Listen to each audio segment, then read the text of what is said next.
देखो, हम अपने प्रीलिम्स प्रिपरेशन को खुद ही बड़ा कॉम्प्लेक्स कर देते हैं। हम क्या सोचते हैं कि यूपीएससी है तो बड़े हाई पेडेस्टल पर रेट करते हैं, हमें लगता है भाई पता नहीं यूपीएससी कहाँ से क्वेश्चंस बना देगा। देखो, बट यूपीएससी ऐसा नहीं सोचता। देखो, यूपीएससी को एक कॉम्प्रिहेंसिव पेपर बनाना है जिसमें इजी लेवल हो, मीडियम लेवल के क्वेश्चंस हो, डिफिकल्टी लेवल भी अच्छा हो, कॉम्प्रिहेंसिव कवरेज हो, ऐसे रिसोर्सेज हो जो इजी टू फाइंड हो, बेसिक नोट्स अवेलेबल हो। तो बेसिक जब हम वर्ड यूज़ करते हैं, या मान लो कि हम फाउंडेशनल जब वर्ड यूज़ करते हैं, तो वो कौन सा पार्ट होता है? एनसीईआरटीज होता है। अब गलती आपकी भी नहीं है। बहुत सारी मिस इन्फॉर्मेशन अवेलेबल होती है, फोमो क्रिएट करा जाता है कि भाई यूपीएससी ने तो यहाँ से क्वेश्चन पूछे थे, यूपीएससी ने वहाँ से क्वेश्चन पूछे थे। तो इतना कॉम्प्लेक्स सिचुएशन क्रिएट कर देते हैं कई बार लोग भी हमारे लिए, कि हम एनसीईआरटीज को इग्नोर कर देते हैं। या तो हम उन्हें बिल्कुल बेसिक लेवल पे पढ़ते हैं कि पढ़ा और छोड़ दिया कि ठीक है लास्ट में एक बार दोबारा रिवाइज कर लेंगे, और बाकी रिसोर्सेज तरफ भागते हैं। बट आप अपनी एनसीईआरटीज को इग्नोर मत करो, क्योंकि यूपीएससी ने कभी भी एनसीईआरटीज को इग्नोर नहीं किया। हर फोर्थ क्वेश्चन हमारा एनसीईआरटी से होता है। तो आज की क्लास में हम देखेंगे कि कैसे कैसे यूपीएससी एनसीईआरटीज को यूज करता है, कैसे वहां से क्वेश्चंस हर साल आते हैं, कितने क्वेश्चंस आते हैं, कितनी उसकी वैल्यू है, कितनी उसकी वेटेज है, और कैसे उसको पढ़ना है। 2025 के इस क्वेश्चन को देखते हैं कि जो टाइटल्स हैं, विचित्र चित्र गुना भरा, ये एंशियंट इंडिया में किस रूलर के लिए यूज करे गए हैं? अब इसका आंसर है महेंद्र वर्मन वन। अब अगर आपने ये क्वेश्चन इनकरेक्ट किया है तो इसमें आपकी गलती है। यूपीएससी ने ये क्वेश्चन डायरेक्टली एनसीईआरटी से पूछा, बट क्योंकि आपने एनसीईआरटी नहीं पढ़ी थी तो इस क्वेश्चन में आपने नेगेटिव लिया है। एक और क्वेश्चन देखते हैं कि इनमें से कौन से फ्रूट्स इंडिया में पोर्चुगीज ने इंट्रोड्यूस किए हैं। अब आपने चाहे हजार हजार पेजेस की बुक पढ़ी होंगी तो भी ये क्वेश्चन आपका सॉल्व नहीं हुआ होगा। बट अगर आपने पतली सी एनसीईआरटी पढ़ी होती तो ये क्वेश्चन आप इजीली सॉल्व कर लेते। एक और क्वेश्चन देखते हैं कि the about the dancing girl. अब ये क्वेश्चन एक क्लासिक एग्जांपल है कि कैसे हम एनसीईआरटीज को रिवीजन के टाइम पे इग्नोर करते हैं। जब देखो आप प्रीलिम्स के लिए रिवाइज कर रहे होते हो ना, तो आप बड़े सारे रिसोर्सेज की तरफ भागते हो, बट उस टाइम पे एनसीईआरटीज को ये सोच के कि यार ये तो बेसिक बुक्स हैं, इजी क्वेश्चंस आएंगे, उसको इग्नोर कर देते हो। अब ये क्वेश्चन यूपीएससी ने डायरेक्टली एनसीईआरटी से पूछा, बट मैं ऐसे कई सारे एस्पिरेंट्स को जानता हूं जिन्होंने ये क्वेश्चन भी इनकरेक्ट किया है। और ऐसे ही 20+ क्वेश्चन हमारे लो हैंगिंग फ्रूट्स थे जो आप इजीली करेक्ट कर सकते थे, जिसमें आप 40 मार्क्स पक्का ले सकते थे। बट क्योंकि आपने एनसीईआरटीज को इग्नोर किया, उसको ऑप्शनल माना, तो आपने उन फ्रूट्स को लूज कर दिया। तो एनसीईआरटीज हमारी ऑप्शनल बुक्स नहीं है। ऐसा नहीं है कि आपके पास चॉइस है कि या तो एनसीईआरटी पढ़ लो या कोई और बुक पढ़ लो। नहीं, एनसीईआरटीज हमारी मेन बुक्स हैं, हमारी बेसिक बुक्स हैं, हमारी स्टार्टिंग बुक्स हैं, जिसके बाद ही आप बाकी बुक्स करोगे। तो आप जो मार्क्स नहीं ले पा रहे हो उसका रीजन है कि आप एनसीईआरटीज को कंटिन्यूअसली इग्नोर कर रहे हो। So don't ignore NCERTs. अगर देखो कंटिन्यूअसली हम प्रीलिम्स में अगर फेल कर रहे हैं तो कुछ तो हम में कमी होगी ना, कि हम कुछ तो इग्नोर कर रहे होंगे। तो हम इग्नोर कर रहे हैं एनसीईआरटीज की इंपॉर्टेंस को। या अगर आप एनसीईआरटीज पढ़ भी रहे हो तो आप एनसीईआरटीज के सिर्फ रिटन पोर्शन पे फोकस करते हो, आप मैप्स को मिस कर देते हो, आप टेबल्स को मिस कर देते हो, कई बार जो लास्ट के अंदर डेफिनेशंस गिवन होती है आप उसको मिस कर देते हो। यूपीएससी हर पार्ट को इक्वल इंपॉर्टेंस देता है। कहाँ से क्वेश्चन आएगा यू नेवर नो, तो आप किसी भी पार्ट को इग्नोर मत करो, क्योंकि हर पार्ट बहुत ज्यादा इंपॉर्टेंट है। ठीक है, ये हम प्रूफ से भी देख सकते हैं। जैसे हर फोर्थ क्वेश्चन लास्ट 4 इयर्स के ट्रेंड के हिसाब से अगर हम देखें प्रीलिम्स का, तो हर फोर्थ क्वेश्चन हमारा एनसीईआरटी से आया है। तो don't ignore your NCERTs. NCERTs बहुत ज़्यादा इंपॉर्टेंट हैं। सबसे इंपॉर्टेंट एनसीईआरटीज देखें तो ज्योग्राफी पढ़नी चाहिए हमें सबसे पहले, फ्रॉम क्लास 6 to 12। पॉलिटी पढ़नी है हमें 11th 12th के लिए। हिस्ट्री पढ़नी है हमें, ओल्ड ओल्ड भी और न्यू भी, ऐसा नहीं कि सिर्फ न्यू वाली, old is also very necessary. फिर कल्चर में पढ़ना है जिसके लिए हमें क्लास 11th की फाइन आर्ट्स पढ़नी है, और बाकी जो हमारी लेटेस्ट एनसीईआरटीज हैं वो पढ़ना है।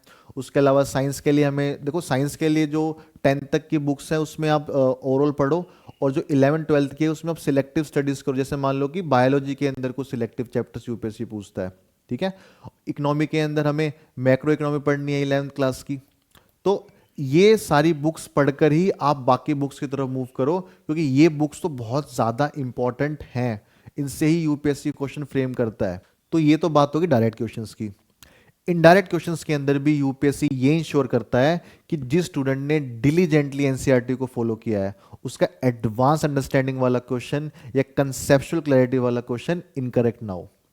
जैसे 2025 का एक क्वेश्चन देखो about the capital receipts that it create a liability और cause a reduction in the assets of the government. अब एक कंप्लीट स्टेटमेंट एनसीईआरटी से नहीं है ना, बट अगर आपने एनसीईआरटी से अपने बेसिक्स को क्लियर किया है तो आप इजीली इस क्वेश्चन को करेक्ट कर पाओगे। और यही यूपीएससी इंश्योर करता है कि जिस स्टूडेंट्स के बेसिक्स बड़े स्ट्रांग है, उससे कंसेप्ट्स बड़े स्ट्रांग है, वो एडवांस लेवल वाले क्वेश्चंस भी इजीली कर पाए।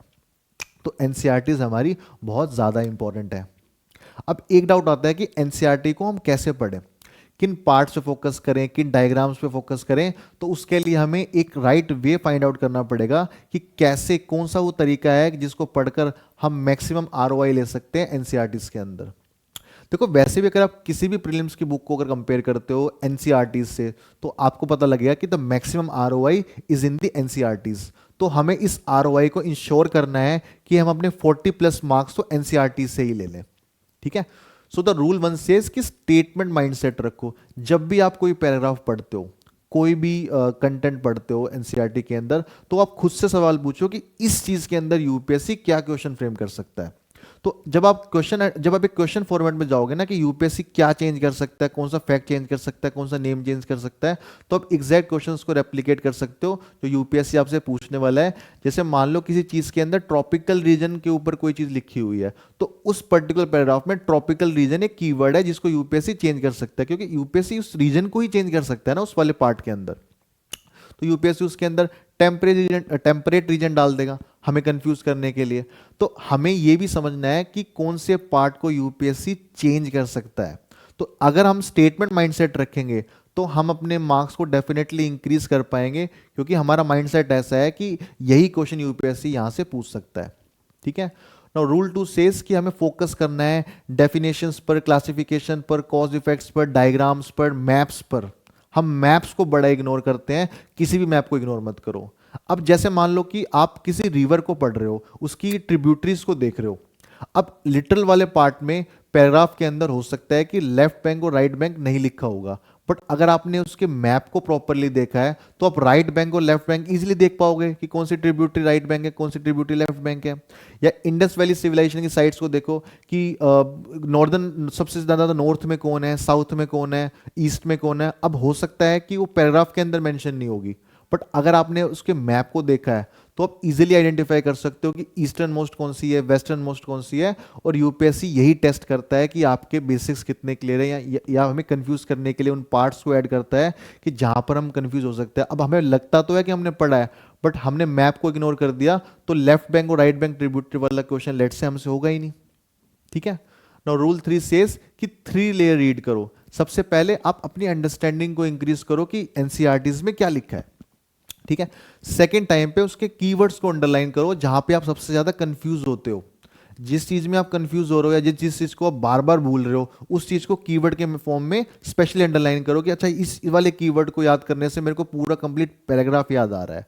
And the third read is कि पीवाईक्यू को लिंक करो कि यूपीएससी ने इससे पहले यहां से क्या पूछा था और फ्यूचर में इसी टाइप के पैराग्राफ से, इसी टाइप के कंटेंट से यूपीएससी मुझसे क्या पूछ सकती है।